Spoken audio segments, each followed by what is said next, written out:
जहां एक और संपूर्ण मध्य प्रदेश में बढ़ते कोरोना संक्रमण को देखते हुए आम जनता को संक्रमण से बचाने हेतु प्रशासन के आदेश अनुसार मास्क का उपयोग एवं सोशल डिस्टेंस बनाए रखने की लगातार अपील की जा रही है। वहीं कुछ दुकानदार इस कार्य में लगे प्रशासनिक अमले से अभद्रता में भी पीछे नहीं हट रहे हैं। दरअसल पूरा माजरा नसरुल्लागंज के मुख्य बाजार जेपी मार्केट का है, जहाँ एक कांग्रेस नेता पर राजनीतिक का सुरूर इस कदर हावी हुआ कि वह मास्क के प्रति जागरूक एवं बाजार में चालानी कार्यवाही कर रहे हैं। एसडीएम सहित प्रशासनिक अमले पर ही हावी हो गए और अभद्रता करने लगे। वहीं अनुविभागीय अधिकारी राजस्व दिनेश सिंह तोमर ने बताया कि कोविड-19 को देखते हुए शासन द्वारा जो रोको टोको अभियान चलाया जा रहा है, उसी को लेकर बाजार में दुकानदारों को मास्क के प्रति समझाइश देने के साथ ही मास्क न पहनने वालों पर चालानी कार्रवाई भी की जा रही है। इस दौरान एक मेडिकल संचालक जिसके पास हम गए ही नहीं क्योंकि वह भी मास्क पहने हुए थे, लेकिन उसके बावजूद भी उन्होंने हमारे साथ अभद्रता की एवं शासकीय कार्य में बाधा उत्पन्न की, जिस पर अब वैधानिक कार्यवाही की जाएगी। वहीं इस पूरे मामले पर कांग्रेस नेता संजीव अग्रवाल ने भी एसडीएम पर अभद्रता का आरोप लगाते हुए कहा कि एसडीएम साहब चालानी कार्यवाही कर रहे थे, तब उनसे पूछा गया कि क्या यह सिर्फ आम जनता के लिए है या फिर यह भाजपा पर भी लागू होगा। इस दौरान एसडीएम साहब भड़क गए एवं मेरे साथ अभद्रता करने लगे और एसडीएम तोमर व कांग्रेस नेता संजीव अग्रवाल के बीच जमकर बवाल हुआ। रेडी नाम आपका? मेरा नाम संजीव अग्रवाल है। क्या मामला हुआ जो अभी माननीय एसडीएम साहब और तहसीलदार साहब यहाँ से मार्केट में निकले थे कि मास्क लगाइए, और जो मास्क नहीं लगा रहे हैं उनके ऊपर कार्रवाई कर रहे थे। तो उसमें वो कार्रवाई करें, हमें कोई दिक्कत नहीं, लेकिन हमने ये माननीय अनुविभागीय अधिकारी तोमर जी से ये निवेदन किया कि कल सर धारा 144 लगी, उसके पश्चात भारतीय जनता पार्टी के अध्यक्ष अध्यक्षपति का कल जन्मदिन सुदामापुरी के अंदर मनाया गया, और उसमें पूरे भारतीय जनता पार्टी के लोगों के द्वारा वहाँ पर भजन संध्या की गई, रात को 3 बजे तक चली।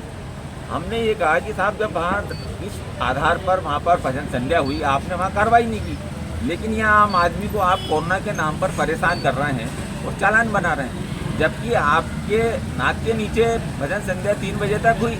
ये किस लिए हुई? तो वो कह रहे इससे आपको क्या लेने देना, हमारी मर्जी, हमको नहीं करना कार्रवाई। मैंने कहा साहब आप वहाँ कार्रवाई क्यों नहीं कर रहे? केवल इसीलिए नहीं कर रहे कि पूरे भारतीय जनता पार्टी के नेताओं के द्वारा भजन संध्या की जा रही थी, तो इसलिए आप वहाँ कार्रवाई नहीं कर रहे हैं। तो आप क्या केवल भारतीय जनता पार्टी के नेताओं के लिए कोरोना नहीं है, हम लोगों के लिए कोरोना है? इस पर से माननीय अधिकारी अनु तोमर जी को बड़ा बुरा लगा। उन्होंने मेरे साथ बदतमीजी की, मुझे गाली दी, माँ बहन की मादरचोद, माँ के लोड़े, और मेरे नहीं यो गाली दी, मैं इसलिए बोल रहा हूँ, स्पष्ट गाली दी मुझे, और मेरी गुलबन पकड़ी दुकान से, मेरा काउंटर गिरते गिरते बचा। मैंने कहा सर आप अधिकारी हैं, आप गाली के से इस तरीके से बात नहीं करें मेरे साथ, आप एक अधिकारी हैं, आपको इस प्रकार की गाली देना शोभा नहीं दी जाती है।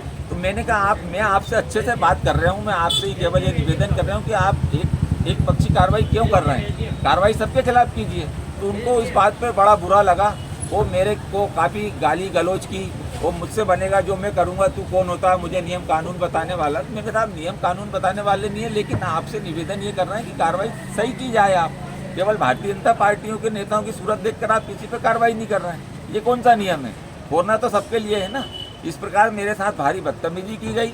वो कह रहे तुझे देख लूँगा, तेरे से निपट लूँगा, तुझे जेल भेज दूँगा। मैंने कहा साहब अगर मैंने बदतमीजी की है तो आप मुझे जेल भेजिए, अगर मैंने आपको गाली बकी हो तो मुझे जेल भेजिए। मैं तो आपसे सभ्यता से बात कर रहा हूँ, अगर आपको ये मेरी बात बुरी लग रही है तो आपको जो दिखे आप मेरे खिलाफ कार्रवाई कीजिए, मुझे उससे कोई दिक्कत नहीं है। लेकिन मैं जनता की आवाज़ को उठा रहा था, जनता की बात को रख रहा था। अगर जनता की बात को रखना गुनाह है, आम आदमी की बात को रखना गुनाह है, तो उसके लिए अगर मुझे वो जेल भेजें तो मैं बिल्कुल जेल जाने के लिए तैयार हूँ। हम तो जनता की लड़ाई लड़ते भी हैं, मैं बिजनेसमैन भी हूँ और पार्टी से भी हूँ, कांग्रेस से।